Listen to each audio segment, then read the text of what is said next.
आप देख रहे हैं जेबीटी आवाज टीवी। मैं हूं आपके साथ हर्षिता मिश्रा। बालाघाट जिले के कटंगी खैरलांजी विधानसभा क्षेत्र के ग्राम बोनकट्टा में कोहरी समाज का जमावड़ा लगा। बोनकट्टा बैरियर चौक पर कोहरी समाज संगठन द्वारा धरना प्रदर्शन कार्यक्रम कर प्रारंभ किया गया, जिसमें तकरीबन 10,000 की संख्या में महिला एवं पुरुष शामिल हुए।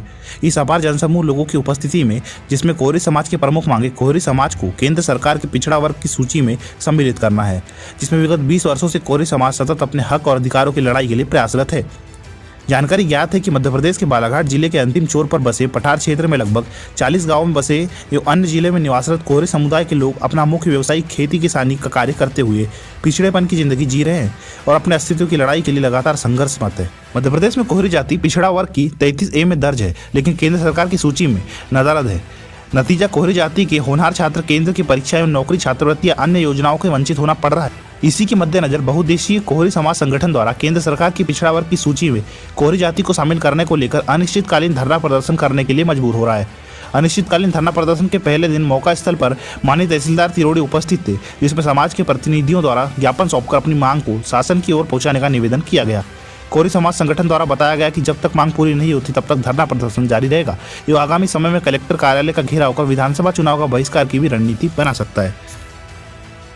भूपेंद्र अहिरवार, तहसीलदार तिरोड़ी।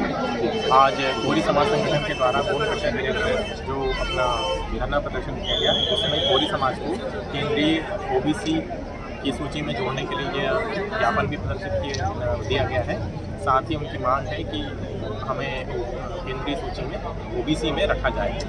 यह दीदी क्या नाम आपका, क्या परिचय आपका? मेरा परिचय है राम प्रसाद, बोनकट्टा की निवासी में श्रीमती कविता अरविंद देशमुख, अभी के वर्तमान में जनपद अध्यक्ष कटंगी। दीदी, जिस तरह से देखा जा रहा है कि यहाँ पर कोहरी समाज के द्वारा अनिश्चितकालीन हड़ताल की गई है, तो इन मांगों को लेकर के आप यहाँ उपस्थित समर्थन कर रही हैं, ये कहाँ तक ये मांगे जायज़ हैं और क्या समझती हैं समाज के लिए आप? ये मांगे जायज़ है। ये मांगे सर हम 1995 से जो हमारी प्रांतीय समाज की जो कोहरी समाज संगठन की एक समिति बनी हुई थी, उसके मुख्य तौर पे मेरे हस्बैंड श्रीमान अरविंद जी देशमुख और हमारे मामा जी, ऐसी कुछ 10-12 लोगों की जो समिति गठित हुई थी 1995 से हमारे समाज के लिए जो कार्य कर रहे हैं हम, कि हमारे समाज को, हमारे बाल बच्चों को, जो अन्य वर्गों को जो लाभ मिलता है सरकार का, वो हमारे बच्चों को मिले। इसके लिए हमने एक समिति गठन करके उसको एक पहचान के नाम तौर पे मैं आपको एक नाम बताना चाहूँगी। श्रीमान डोमन सिंह जी नकपुरे उस समय मंत्री बने थे पिछड़ा वर्ग आयोग के, उनके माध्यम से हमने मेरे हस्बैंड उनके साथ में जुड़ के इन्होंने हम सब कार्य किए थे इनका कि हमारी जाति को सेंट्रल में लाया जाए, प्रदेश में लाया जाए। तो उनके माध्यम से हमने अभी तक की कोशिश में जारी रखे, तो वो हमारा प्रदेश में तो हो चुका है, लेकिन केंद्र में अभी तक हमको स्थान नहीं मिला। हमने अपने पत्राचार और लेटर के माध्यम से, बोलवाला के माध्यम से हमने नेताओं को अवगत कराया है। ये शासन प्रशासन से बहुत बार मांगे की, लेकिन हमारे मांगों को कोई नज़रअंदाज किया गया है। इसीलिए आज हमको ये करना पड़ रहा है अपने हक और अधिकार के लिए। जिस तरह से आप क्षेत्र प्रतिनिधित्व में प्रथम महिला हैं और आज महिलाओं की संख्या बहुत ज़्यादा तादाद में है, तो क्या समझते हैं कि दीदी की बच्चों के लिए और इस परिवार के लिए जिस तरह से आप लड़ रही हैं और संघर्ष कर रहे हैं, इसमें क्या प्रशासन इसमें सहयोग करना चाहिए? हम अनुरोध करते हैं प्रशासन से कि हमारी मांग उन्होंने मानना चाहिए और हमारी महिला शक्ति आज जागरूक हो चुकी है।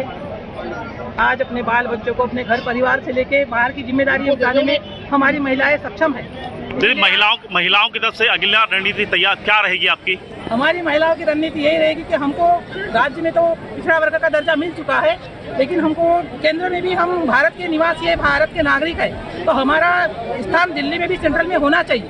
ये हमारी डिमांड रहेगी। और अगर हमें हमारी जाति के लिए अगर हमको नहीं मिला वो स्थान, हमको दिल्ली में नहीं मिला, सेंट्रल में नहीं मिला, तो हम इस चुनाव का बहिष्कार भी कर सकते हैं। Thank you very much. मैं सुखदेव हान के बोनकट्टा से। आज जो धरना प्रदर्शन हुआ है वो सरकार के खिलाफ हुआ है। वो हमारी जाति सेंट्रल में आने के लिए धरना प्रदर्शन रखे है और हम इसका बहिष्कार करेंगे। चुनाव प्रक्रिया में हर गांव के कोहरी वोट नहीं देंगे, यही मेरी इच्छा है। इसमें क्या किसी प्रशासनिक अधिकारी के संबंध में आपने ज्ञापन सौंपा है? सौंप दिए सर। किसे दिया आपने ज्ञापन? कलेक्टर साहब को दिए ना, कलेक्टर साहब को उस दिन दिए और तहसीलदार साहब को आज दिए। जी, चलिए, क्या कहना था उनका? अब उनने क्या बताया ये तो मालूम नहीं सर, मैं तो ही नहीं।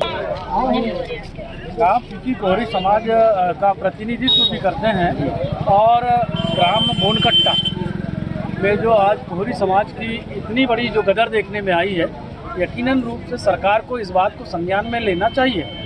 लेकिन जो सरकार नींद में डूबी हुई है और चुनाव बहुत नज़दीक आया हुआ है, अब सरकार से इतनी जल्दी अपनी मांगे मनवाने के पीछे कहीं आपका राजनीतिक उद्देश्य तो नहीं है? इतने नहीं सर, हमारा नहीं है उद्देश्य, कोई उद्देश्य नहीं, जाती है, हमको कोई तकलीफ नहीं है। जितने जल्दी हो सके चुनाव के नहीं, कोई चुनाव का ये नहीं है, हमको चुनाव से किसी प्रकार का कोई संबंधित विषय नहीं है। हमारा खाली इतनी मांगे है कि हमारा केंद्रीय जाति में ओबीसी के अंतर्गत हमारा रजिस्ट्रेशन हो जाए, बस ये हमारी मांग है। सरकार में भाजपा, इसके अतिरिक्त हमारी कोई मांग नहीं। सरकार में भाजपा 9 साल से है ना, सर मैं रोक रहा हूँ आपको कि सरकार यहाँ पर मध्य प्रदेश में 9 साल से लगातार सरकार बनी हुई है, केंद्र में 9 साल और ये मध्य प्रदेश में सरकार जो है भारतीय जनता पार्टी की है। और आज भी आप लोग जो है भारतीय जनता पार्टी के खिलाफ कहूँगा मैं, या उनसे मांगे मनवाने के लिए हैं कि अब हम सब लोग जो है उपस्थित हुए हैं।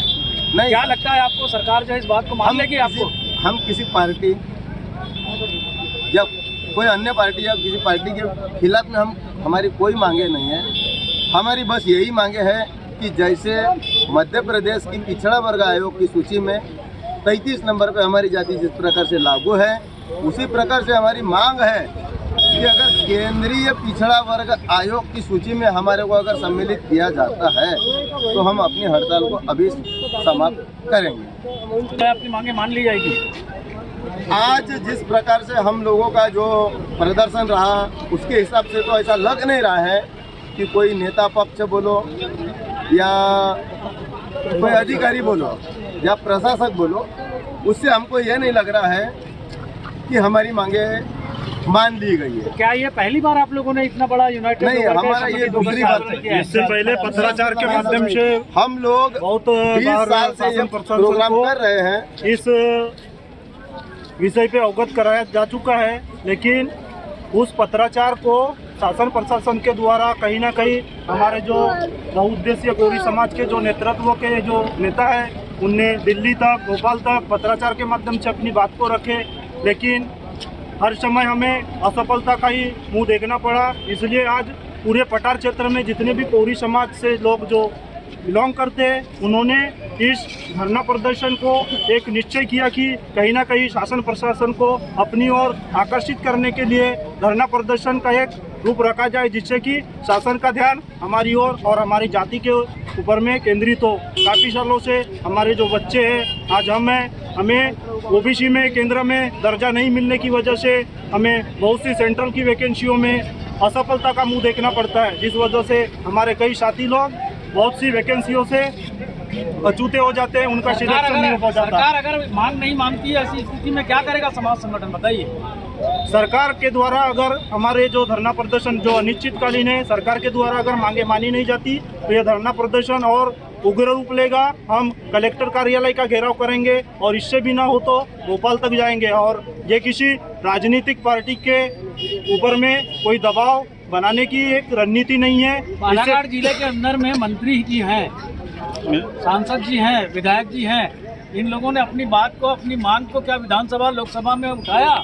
इससे पहले भी जो पार्टी के जो नेतृत्व करता जो है, ये वाली जो कोहरी समाज संगठन की बात है, आज तक किसी ने नहीं उठाया जी इस मुद्दे को, और न किसी ने ध्यान दिया इसको। ऐसी स्थिति कोशिश बहुत करते रहे, कई बार हम नाकाम भी हो चुके हैं, मगर कोई नेता लोग या कोई विधायक सांसद का सहयोग नहीं मिला, किसी ने हमारे बातों को नजरअंदाज करते हुए। चलो बोलो कोहरी समाज जिंदाबाद। कोहरी समाज जिंदाबाद, कोहरी समाज जिंदाबाद, हमारी मांगे पूरी करो, हमारी मांगे पूरी करो। अभी तो ये अंगड़ाई है, अभी तो ये अंगड़ाई है। जय जवान, जय किसान, जय जवान, जय किसान, कोहरी समाज जिंदाबाद, जिंदाबाद। सर, आज बोनकट्टा में जिस तरह से कोरी समाज के द्वारा यहाँ पर हड़ताल किया जा रहा है और अनिश्चित का हड़ताल किया गया है, इसमें पुलिस विभाग द्वारा क्या व्यवस्था की गई है इसमें? ये है कोरी समाज का है। कोरी समाज से जहाँ एमपी गवर्नमेंट में ओबीसी में आता है और जो केंद्रीय गवर्नमेंट का जो उसमें वो जनरल में आते हैं, इसी मांग को लेकर ये आज यहाँ हड़ताल की जाती है और पुलिस प्रशासन सभी जगह पूरा बल लगा दिया है और उसमें सभी सहयोग कर रहे हैं। सर, आकस्मिक दुर्घटना की स्थिति में किसी प्रकार की बनती है तो विभाग तरफ से तो अपन ने क्या सुविधा रखी है यहाँ पर? उसमें फायर ब्रिगेड और वो लगाए हैं, अपन ने बैरिकेड लगाए हैं और उसके बाद में अपना जो है पुलिस तीनों चारों जगह पे अपने लगाए रखा। सर, कैजुअलिटी की कंडीशन मेडिकल टीम यहाँ पे उपस्थित है यहाँ पे? हाँ, मेडिकल तो नहीं है, उपस्थित नहीं है।